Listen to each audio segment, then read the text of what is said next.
नाज़रीन अवांखे ॿिए पासे अपडेट कंदा हलूं त कराची जे बरसाती नालनि ते क़ाइमु हद अखियुनि ख़िलाफ़ ऑपरेशन अॼु खां ॿीहर शुरू कयो वेंदो।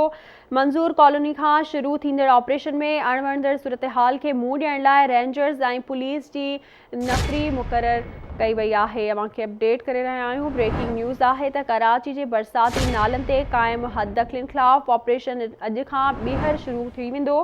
मंज़ूर कॉलोनी खां शुरू थींदड़ ऑपरेशन में अणवणंदड़ सूरतहाल खे मुंहुं ॾियण लाइ रेंजर्स ऐं पुलिस जी नफ़री मुक़ररु हूंदी। अहम ख़बर आहे अवांखे अपडेट कंदा हलूं त कराची जे बरसाती नालनि ते क़ाइमु हद अखियुनि ख़िलाफ़ ऑपरेशन अॼु खां ॿीहर शुरू थी वेंदो। मंज़ूर कॉलोनी खां शुरू थींदड़ ऑपरेशन में अणवणंदड़ सूरतहाल खे मुंहुं ॾियण लाइ रेंजर्स ऐं पुलिस जी नफ़री मुक़ररु हूंदी।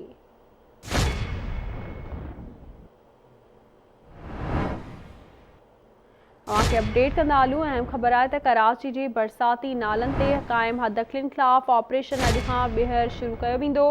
तफ़सील मालूम कंदासीं नजीब नाइट खां। जी नजीब।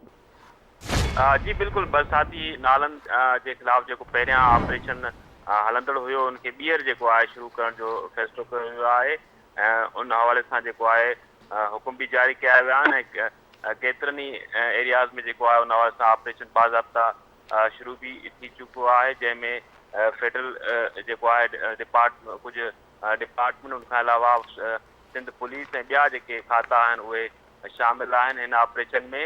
ऐं ऑपरेशन जे हवाले सां हुकूमती जेके अमलदार आहिनि उन्हनि चवणु आहे त असांजी कोशिशि आहे त इहो ऑपरेशन जेको आहे मुकमल जल्द कयो वञे, छाकाणि त जेसि ताईं बरसाती नालनि जी सफ़ाई न थींदी तेसि ताईं कराची जो जेको पाणी आहे ख़ासि तौर बारिशनि में जेको बीहे थो उहो जेको आहे उनखे रोडनि ते बीहण खां जेको आहे उन खां बहितर आहे त असां फौरी तौर इहो पहिरियां ई इहो सूरत जेको आहे बहितर करे सघूं ऐं हुकूमत खे इन बाबति बाज़ाब्ता हिकिड़ी रिपोर्ट ॾिनी वेंदी। जी ठीक है नजीब, वॾी महिरबानी अवां जी अपडेट करण लाइ।